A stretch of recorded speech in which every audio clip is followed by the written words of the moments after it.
Olá, queridos. Deus abençoe você, sua casa, sua família. Estamos aqui de volta. Este amigo que vos fala, pastor Sérgio Santos. E estamos para trazer a você mais uma palavra de Deus. Se você ainda não se inscreveu no canal, se inscreva no canal, ative o sininho de notificações, deixe o seu like, deixe o seu comentário, para que a gente possa saber se você está entendendo e sendo abençoado com a palavra. E receber outros novos vídeos que estamos colocando à sua disposição.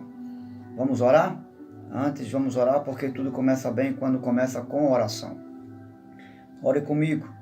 Deus, em nome do Senhor Jesus, eu estendo as minhas mãos sobre essa pessoa que está a receber a Tua palavra. Venha abençoá-lo, abençoá-la, de sorte que tudo aquilo que era confuso em sua mente em relação às verdades da Bíblia, as verdades sagradas, venham a ser esclarecidas.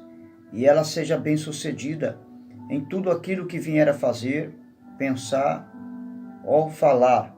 Espírito Santo, abençoe e edifique esta pessoa, a sua igreja, em nome de Jesus. Você pode dizer amém? Graças a Deus. Eu quero tematizar essa reflexão, vou deixar como tema a seguinte pergunta: obras para a salvação ou meios da graça da salvação? Vou repetir: obras para a salvação ou meios da graça da salvação? Essa pergunta, ela é muito profunda e eu fiz questão de tematizar com esse tema, pelo fato de haver muitas interrogações a respeito tanto dos meios da graça, quanto das obras para a salvação. Porque se nós somos salvos pela graça, como diz a Escritura, nós vamos ler agora Efésios 2, versículo 8 e 9, diz o seguinte: pois vocês são salvos pela graça, por meio da fé. Isso não vem de vocês, é dom de Deus, e não por obras, para que ninguém se glorie. Amém? Vamos ler de novo. Pois vocês são salvos pela graça, por meio da fé. Isso não vem de vocês, é dom de Deus, não por obras, para que ninguém se glorie. Então você vai observar que existe aquela interrogação na mente, de muitas pessoas. Ora, se somos salvos pela graça, por que então eu preciso orar? Por que então eu preciso ir à igreja? Por que eu preciso então ser cauteloso em observar as Escrituras e fazer jus o que ela me manda fazer?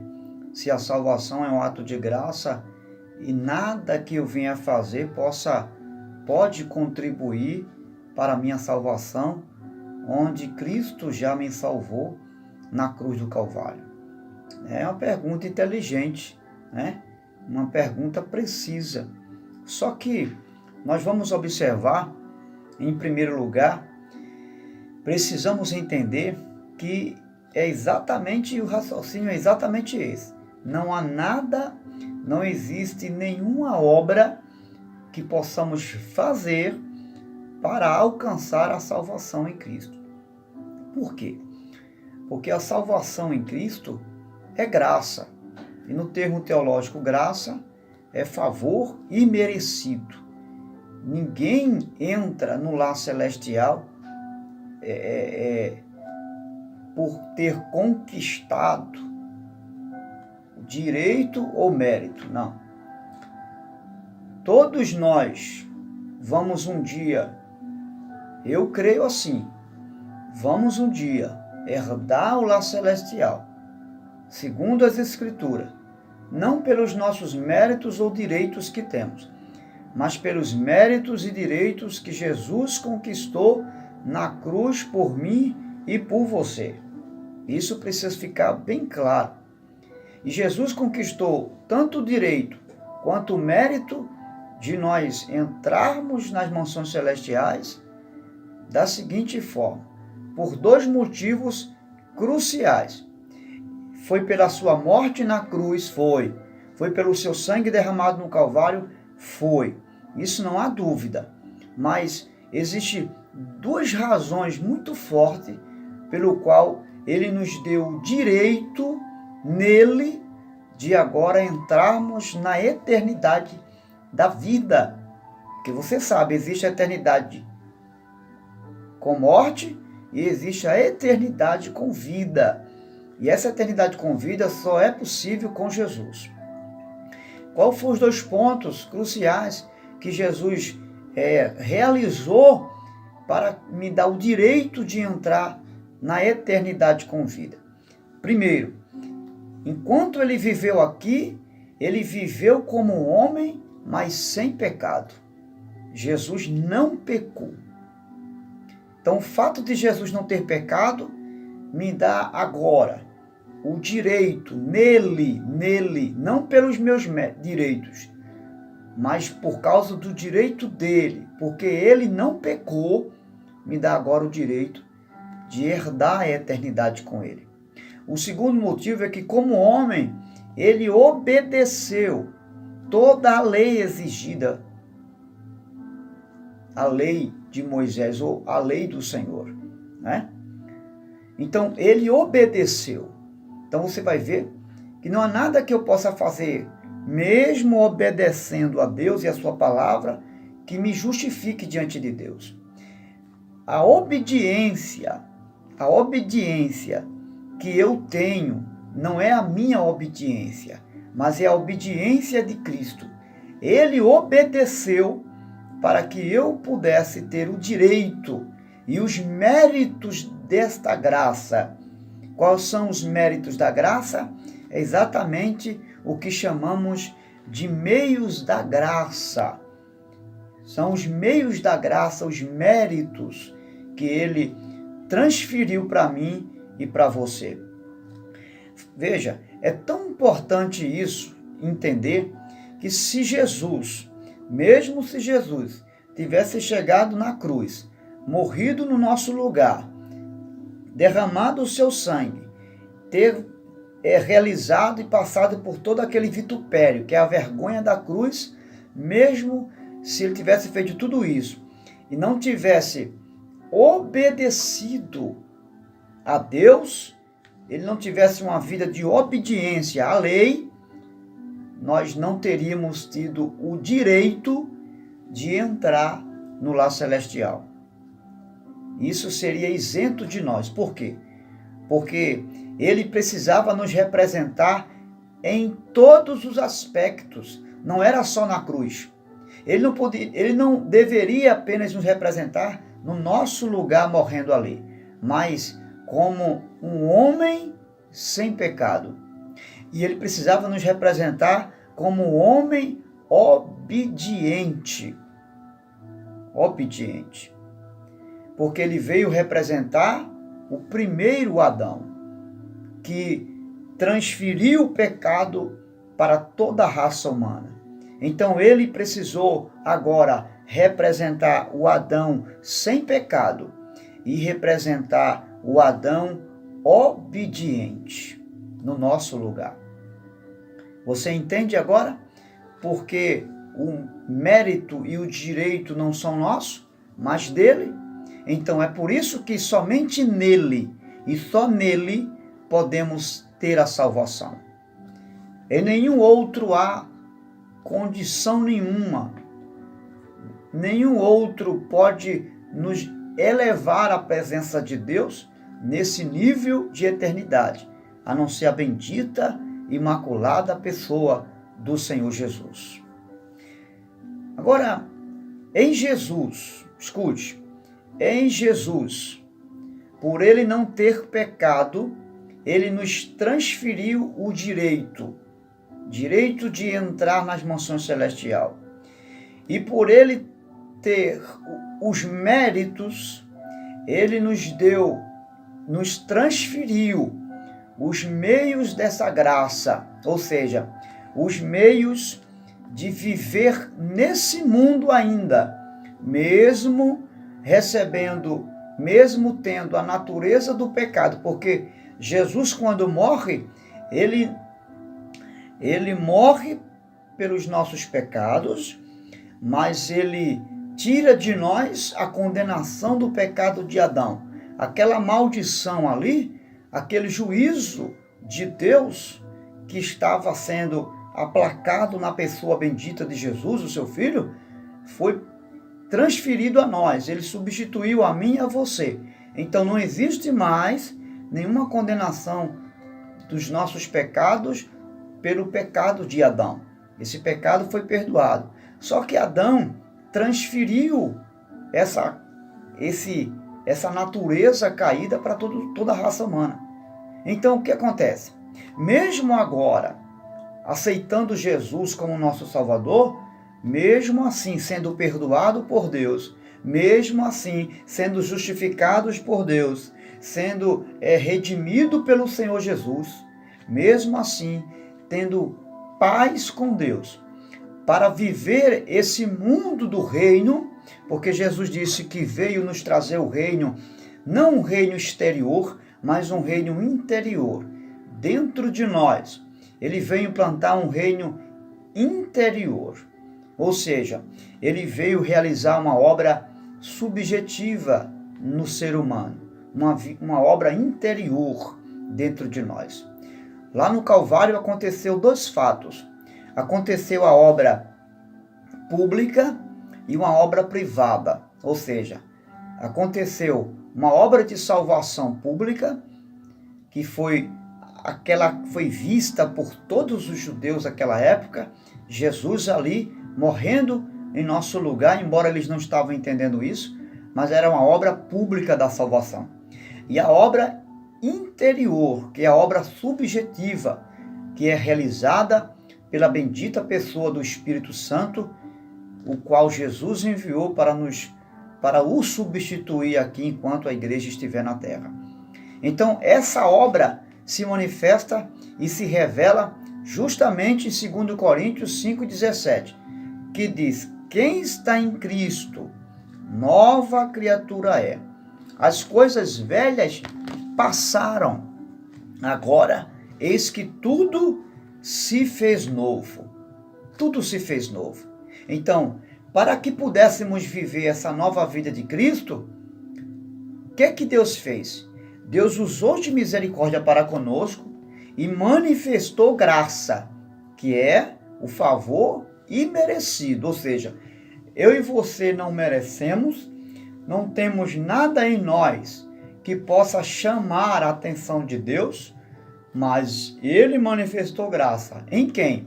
Na pessoa de Cristo. Cristo agora, por sua vez, recebe o mérito e o direito. Mérito de quê? De me dar nele a vida eterna e me dar a condição de viver ainda nessa vida, viver a vida dele, ou seja, ter a nova vida de Cristo. E quais são os méritos que Cristo me outorga morrendo na cruz por mim e por você? É exatamente o que chamamos de meios da graça. Meios da graça. Então veja só, vale lembrar que Cristo na cruz pagou a dívida da natureza cair, pagou a dívida do pecado de Adão, ok?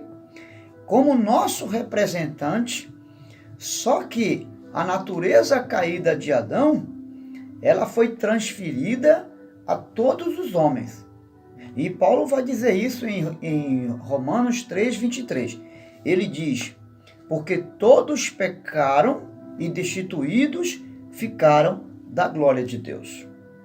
Então, como essa natureza luta para não me deixar fazer a vontade de Deus, luta contra mim, contra você, então Deus, na sua misericórdia, em Cristo, nele, nunca se esqueça disso, não existe graça fora de Jesus. Toda a graça e favor de Deus vem por meio de Jesus. Então, por meio dele, transferiu os meios da graça da salvação para que pudéssemos, mesmo com essa natureza caída ainda em nós, pudéssemos viver uma vida de santificação. E aí você vai entender agora que meios da graça é essa que me dá a condição de viver a nova vida de Cristo, que não está aqui falando de obras para a salvação, mas de obras da salvação. Ou seja, eu não manifesto obras boas para ser salvo, não.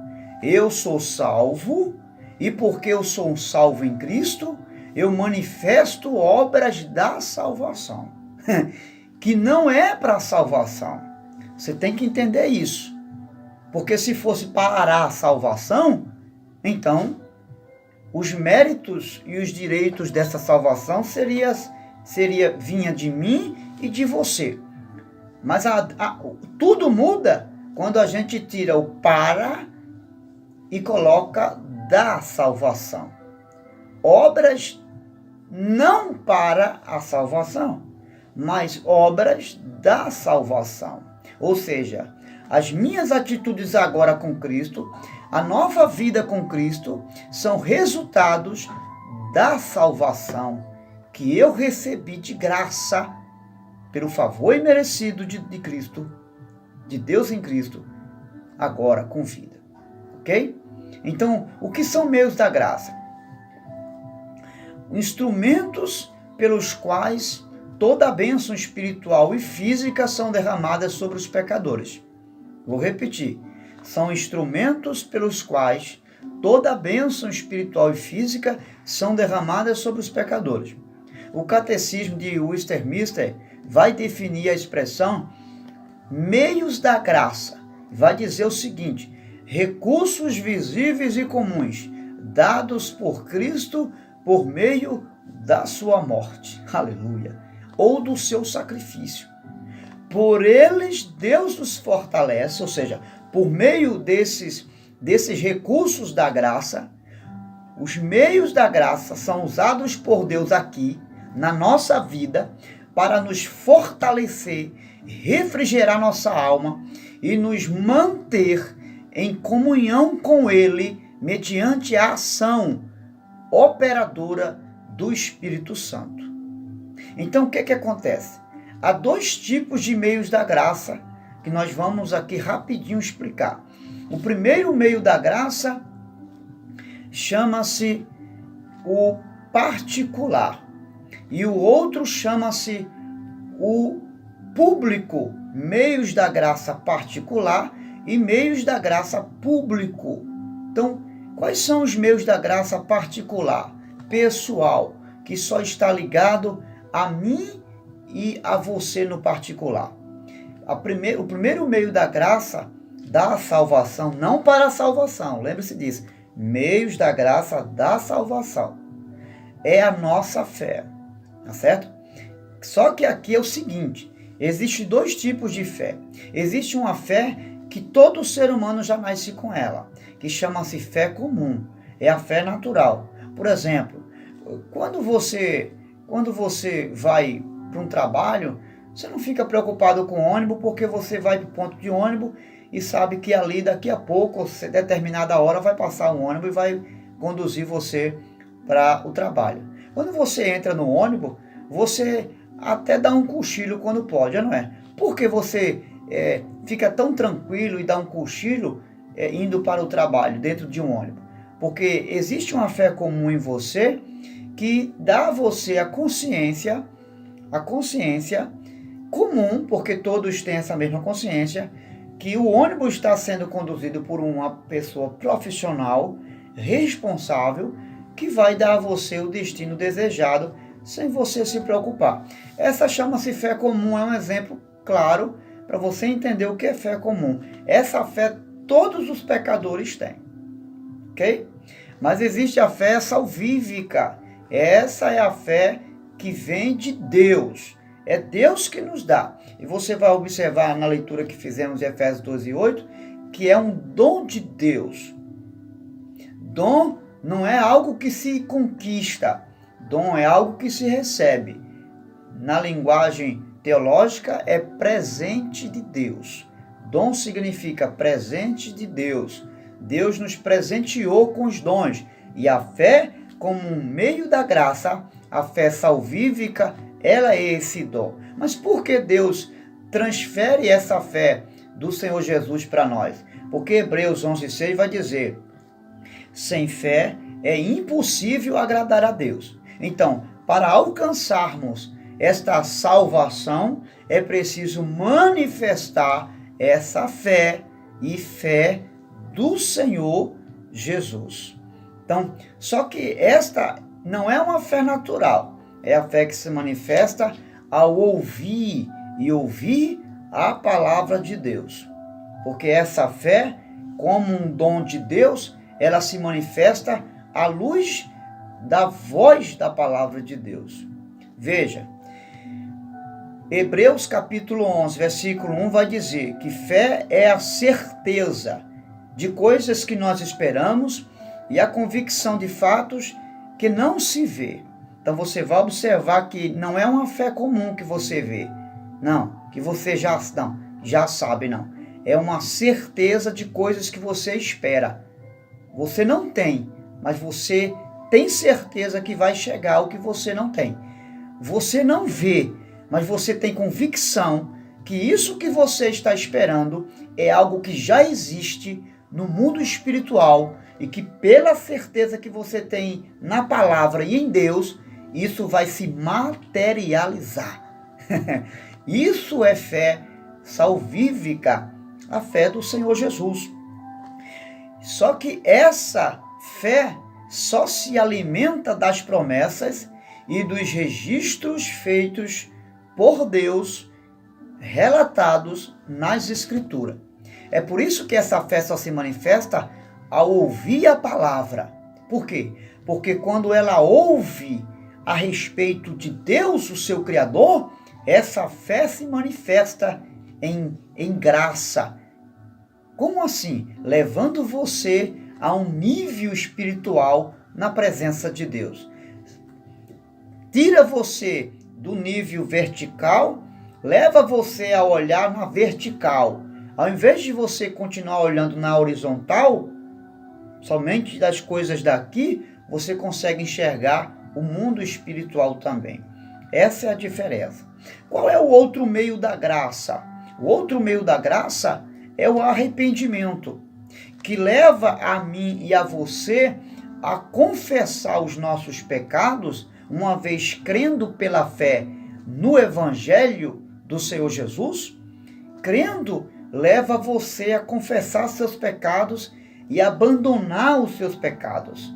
Porque não basta apenas confessar os pecados. O meio da graça vai exigir duas coisas.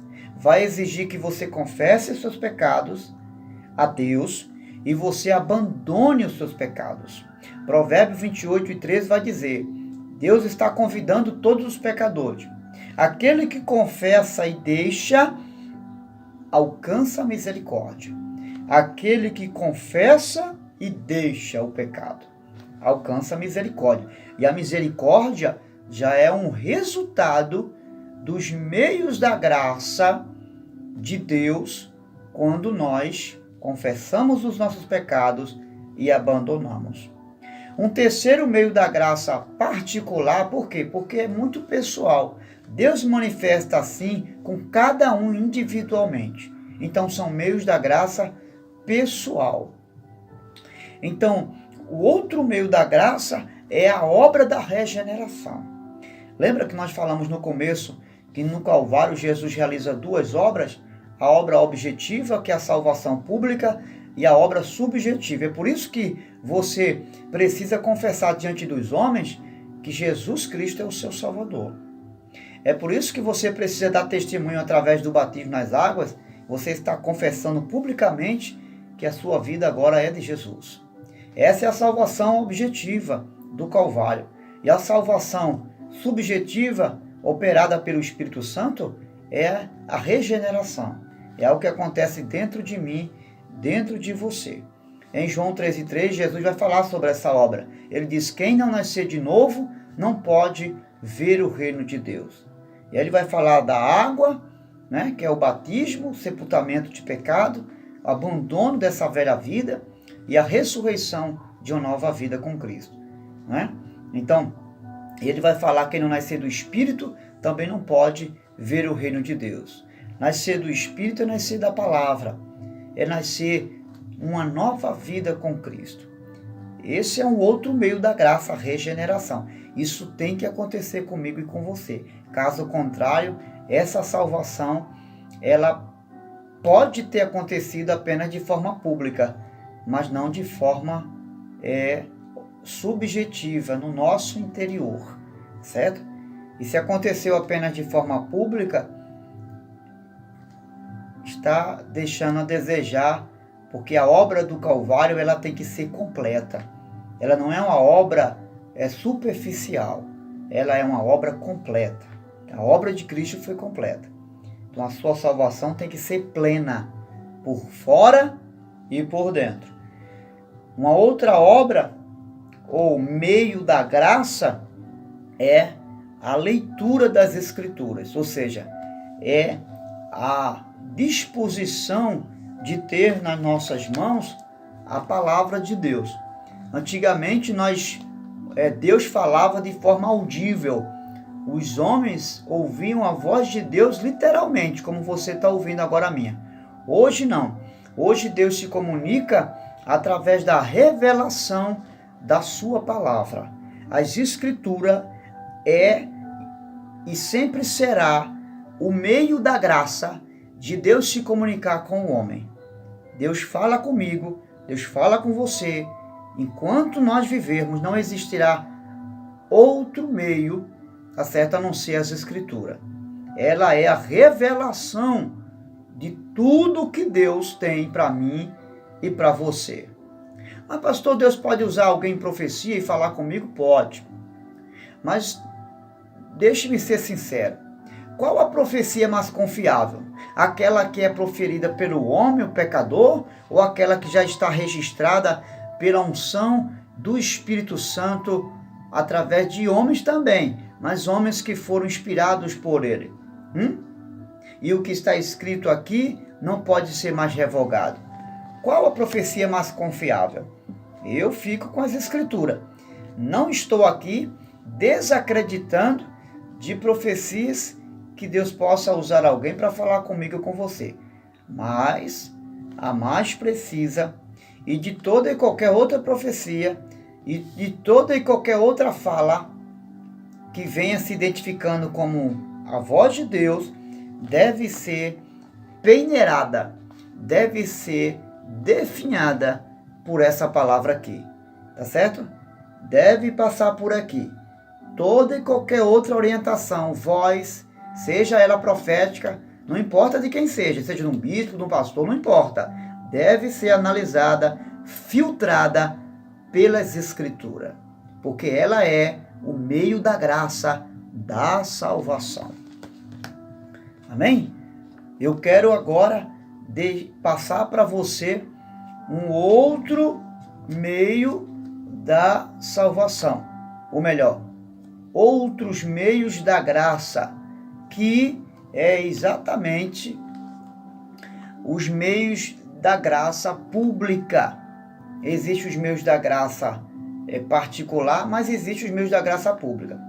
Só que eu vou ainda citar mais 2 meios da graça particular, certo? Que Deus se manifesta de forma pessoal. E o outro chama-se a oração. A oração é um outro meio da graça particular na vida de cada um de nós. 1 Tessalonicenses 5,17 diz o quê? Orai sem cessar.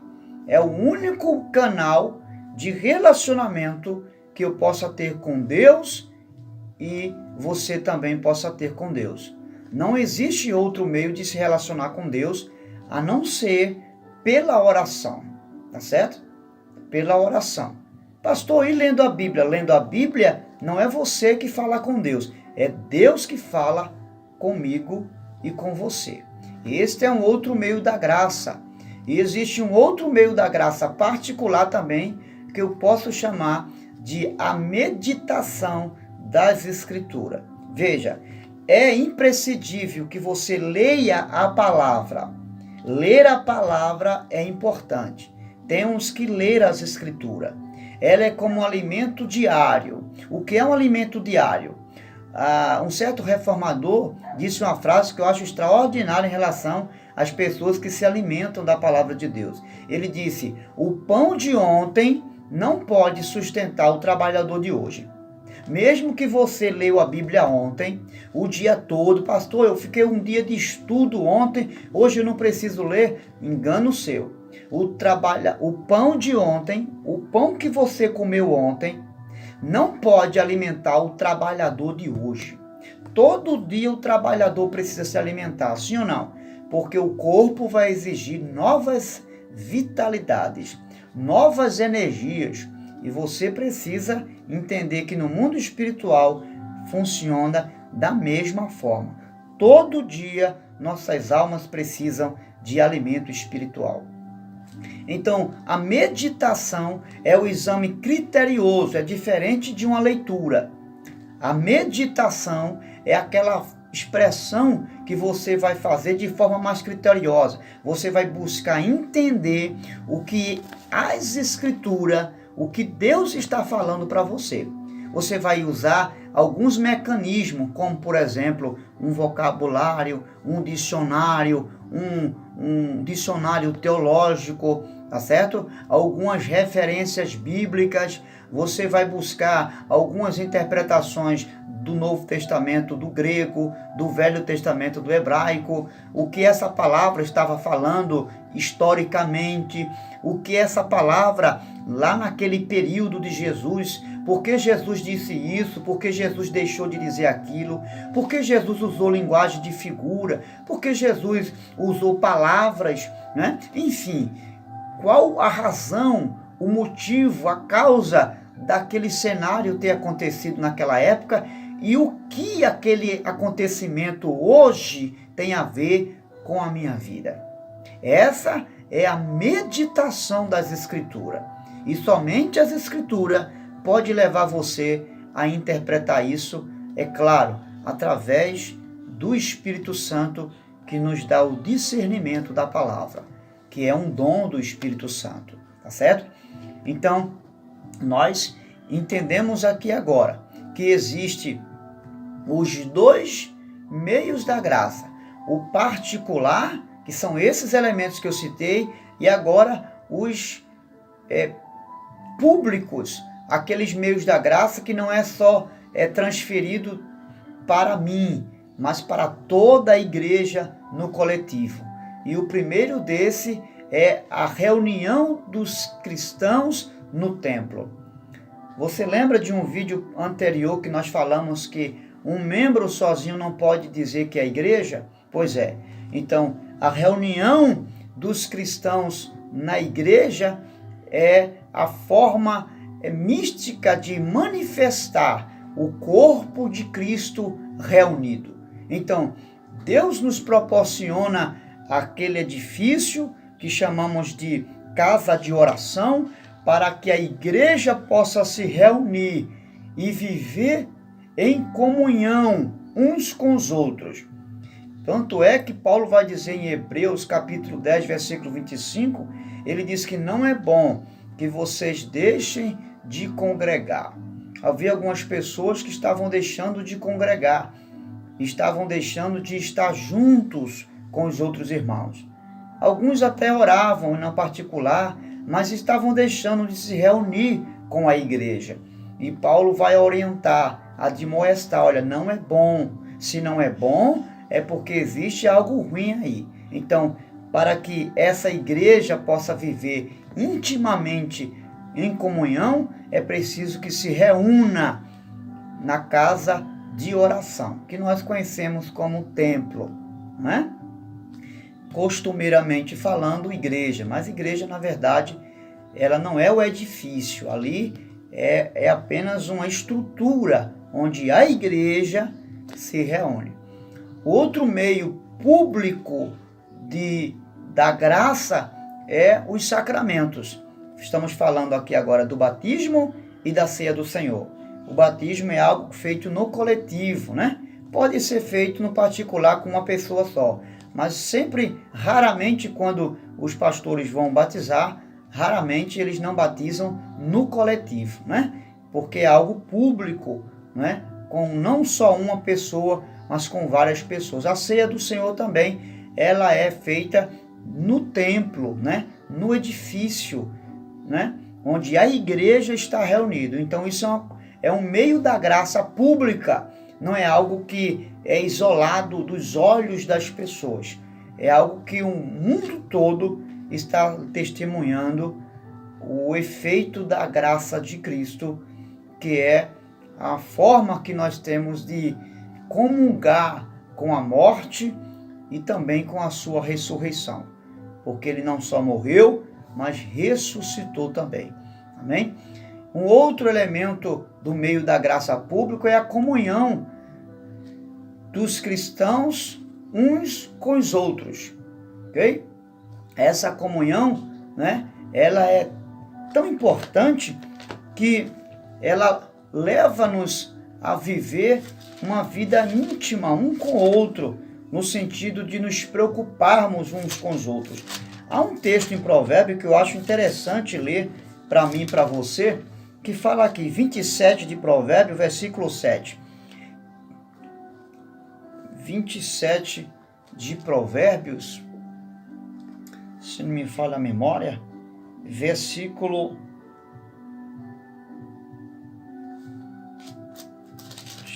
Deixa eu ver se eu... Há um texto, não é provérbio, é um texto que está em 1 Coríntios, onde Paulo vai dizer que a igreja, ela, como um corpo, ela deve estar reunida para a manifestação desse corpo. Ele vai dizer, vocês são o corpo de Cristo e cada um de vocês são membros individualmente desse corpo. Assim, na igreja, Deus estabeleceu cada um com uma função diferenciada. Aí ele vai falar de apóstolos e evangelistas, o chamado específico de cada um. Mas Paulo está dizendo que nós só nos tornamos igreja quando estamos reunidos. Fora desse corpo reunido, somos apenas membros uns dos outros. Amém? Só para você e eu termos esse entendimento aqui do meio da graça pública. Há um outro também que falamos que é a comunhão uns com os outros. É estar junto, mas estar conectado. Ou seja, nos preocupando um com o outro, ajudando um ao outro. Esse é o meio da graça. Você não tem vida espiritual, vida de igreja fora desse corpo. Distante desse corpo não existe vida espiritual. Um outro, eu quero encerrar aqui agora, é a oração coletiva. Nós falamos sobre oração individual no particular, que é o meio da graça particular. Mas agora existe o meio da graça público, que é a forma que você ora lá na igreja com os irmãos. É importante que você frequente círculo de orações, é importante que você ore junto com a igreja, tanto quanto é importante você orar sozinho. Mas a oração com a igreja é um meio da graça também, manifesto e transferido por Cristo lá na cruz do Calvário. Mas você entenda, são os meios da graça da salvação e não para a salvação. Essas atitudes que nós temos aqui, esses meios da graça particular e público, não é para a sua salvação, é os meios da graça da salvação. Se você é alguém salvo, sem dúvida nenhuma, você vai evidenciar os meios da graça particular, mas os meios da graça público também. É imprescindível, é impossível que alguém salvo não traga consigo essas manifestações, não para a salvação, mas da salvação, porque a salvação em Cristo vai me impelir viver a nova vida com Cristo. E só é possível viver a nova vida de Cristo quando, segundo Coríntios, capítulo 5, verso 17, vai dizer que quem está em Cristo, nova criatura é. Essa nova vida de Cristo vai me impelir, vai exigir de mim que eu viva esses meios da graça para que eu possa ter uma vida de santificação, de relacionamento com Deus e com a sua igreja enquanto aqui estivermos. Então, nesse sentido, não há obra para salvação, mas obras da salvação. Não para a minha salvação, mas para a minha santificação e nova vida com Cristo. Deus te abençoe e que o Espírito possa esclarecer melhor do que eu aqui falei ao seu e ao meu coração, em nome do Senhor Jesus. Se você foi abençoado com essa palavra, envie para outros e deixe Deus usar você, em nome de Jesus.